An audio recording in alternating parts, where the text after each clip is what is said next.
और कितने लाख लोग चले गए। ये जीवात्माएं चली गई ढूंढ पर, ये मतलब यानी प्रेत योनि में ये छोटा मोटा परिणाम ये किसके ऊपर लदेगा? राजा के ऊपर।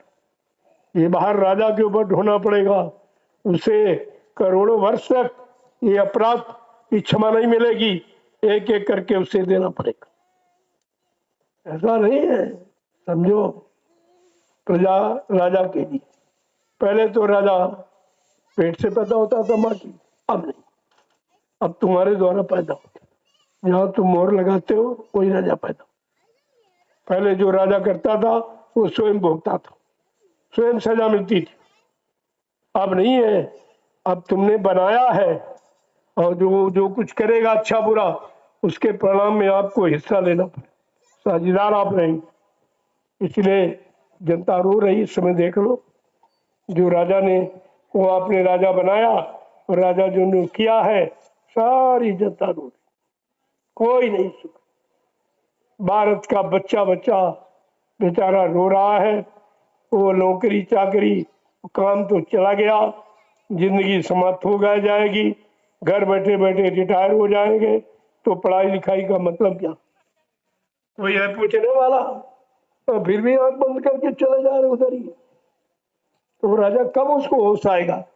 अगर चोर को चोर न कहो और बंद न मारा पीटा न जाओ, कभी नहीं छोड़ेगा। और सब लोग साथ देते रहो, कह रहा हम बहुत अच्छा काम करते हैं, हमारा लोग साथ देते। और एक बार नहीं 3 दिन बाद तीसरी पंचवर्षीय योजना, इनको नहीं समझ पाए हो, मिट जाओगे, मिट कुछ नहीं मिलेगा, कुछ नहीं मिलेगा, जो है वो भी चला जाएगा। आप देखते जाइए कुदरत कैसा नजारा करती। महात्मा अगर हाथ हटा ले तो अभी से शुरू कर देगी, 24 घंटे के अंदर तो कुछ बचेगा ही उसके लिए। कहती एक सेकंड में करोड़ों का वारा नहीं कर सकती, इतनी क्षमता कुदरत। तो ये होश में नहीं, सब सो रहे हैं, सब गद्दी के प्यासे भूखे बात दौड़े घूम रहे हैं। इनको खबर नहीं है कि आगे क्या है, कितना निकल गया उसमें होश नहीं आया। अब जीवन तेरा कितना बचा है, तू जाने की तैयारी कर, यहाँ रहने की तैयारी कहला, नहीं समझ में आ रहा। चौथे पर न जाओ कानन, ये क्या गति करके भूखा है? ये नहीं रामचरितमानस पढ़ता क्या लिखा? कुछ नहीं, इन गंदों को कुछ दिखाई ही नहीं देता कि रामचरितमानस क्या कह रही है। श्री राम का हल्ला मचा रहा, श्री राम को बताता हमारा इष्ट है, भगवान है, लेकिन श्री रामचरितमानस कुछ मानता ही जाता नहीं, इसलिए समझ नहीं आ रहा। ये नहीं मालूम कि श्री रामचरितमानस ही श्री राम है और श्री राम ही श्री रामचरितमानस है। दूसरा काम उन्हीं का किया हुआ सब वर्णन उसमें, कि राजा बनकर क्या किया, वनवासी बनकर क्या किया, योद्धा बनकर क्या किया, ये सब मतलब यानी उसमें वर्णन है। जब योद्धा बने तो दुष्टों को मार डाला, कितने को एक किए, और राजा बने तो राजगद्दी का परित्याग कर दिया। एक व्यक्ति के कहने पर, ऐसे मर्यादा पुरुषोत्तम नहीं कहा जा रहा, इतनी मर्यादा थी कि एक व्यक्ति ने कह दिया, सीता पर अपराध लगा दिया कि रावण के घर में रही है, सीता का चरित्र उज्ज्वल नहीं है, शंका किया। इस शंका से राम को बड़ा कष्ट हुआ कि हमारी प्रजा नहीं चाहती, हम प्रजा के विपरीत काम नहीं करूंगा, जो प्रजा कहेगी उसी को मानूंगा। और उन्होंने उसे एक व्यक्ति के कहने पर अपनी धर्मपत्नी का परित्याग कर दिया, वनवास कर दिया था। ये है मर्यादा राजा की।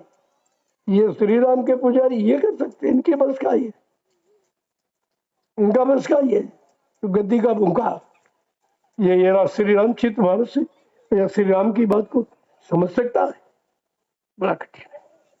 सब पर राम तपस्वी राजा, राम ने 14 वर्ष तपस्या की तब राजा बनी। ये कितने दिन की इसने कितने दिन की तपस्या? इसका मतलब राजा तभी बनेगा जब तपस्वी होगा, यानी महात्मा। तपस्वी का सच्चा अर्थ है महात्मा। वही अपने आप को तपा देती, वही काम क्रोध लोग मुंह से मतलब अलग हो जाती। इसलिए सब पर राम तपस्वी राजा, उनके राम राज बैठे त्रिलोका, हर्षित भये गए सब सोखा।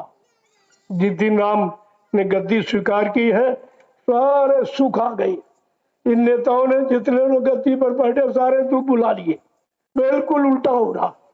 अब कहते हम श्री राम को मानते, पता नहीं किस दृष्टिकोण से मानते, किधर से मानते हैं। तो रामचरित मानस तो लिखा है, उसमें इधर उधर लाने की जरूरत नहीं है।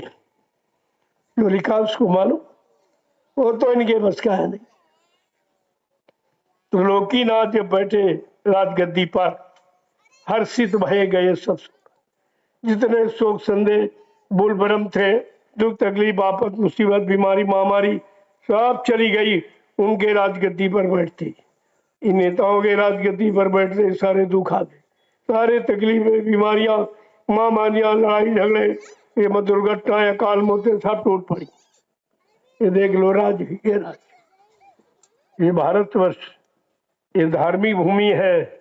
यहाँ नेता शब्द का राज्य कभी नहीं रहा, राजनीति में सत्य नहीं कभी। और जब से आप लाए हो तो देख लो क्या हो रहा। तो भगवान राम की गद्दी भगवान कृष्ण की गद्दी है, राजनेताओं की नहीं।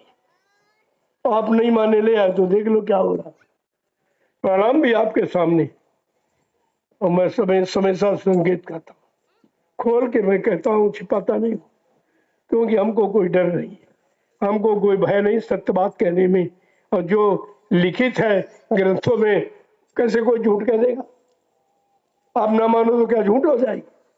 अरे आप ना मानो, जानो समझो तो क्या झूठ थोड़ी हो जाए। सत्य तो सत्य ही रहेगा। और सत्य कहना संतों का कर्तव्य है, महात्माओं का कर्तव्य है। हमेशा हर मतलब युग युग में जो राजा हुआ, अपने राजा को नेक अच्छी सलाह उस समय के महात्माओं दी थी, मंत्रियों ने दी थी। आज मंत्री सलाह दे रहा किसी को, सब उसी पे चल दौड़ रहे। और राजा को सोचना चाहिए, कोई हमको सलाह ही नहीं दे रहा। बात क्या है, क्या हम सब काम अच्छे ही करते? कुछ न कुछ तो बुरे होते हैं, लेकिन सब समर्थन में है। इसका मतलब मेरा सुधार कोई नहीं चाहता, कि चाहता जितनी जल्दी पाप का बोझा न दे और ये मरे। ये सहयोगी नहीं समझ में आ रहा उसकी। ये सलाह धृतराष्ट्र को यानी महात्मा विदुर ने दी। और उस समय बड़े बड़े धर्मात्मा, जैसे समय बड़े बड़े शंकराचार्य हैं, मैं सबको संदेश दे रहा हूँ। और भीष्म ने भी, भीष्म पितामह गुरुद्रोणाचार्य आचार्य जैसे धर्मज्ञों को मतलब यानी महात्मा विदुर ने कहा था, आप भी कर रहे, आप ही बुद्धि खराब है। कह रहे क्या करें, हमने दुर्योधन का अन्न खाया है, हमारी बुद्धि कहती है सत्य। ऐसे ऐसे जो मतलब इच्छा मृत्यु का वरदान पाए, इच्छा मृत्यु को हाथ में रखे थे कि कभी मरेंगे नहीं, उनको भी मौत के हवाले होना पड़ा, क्योंकि धर्म को छोड़कर अधर्म में चले।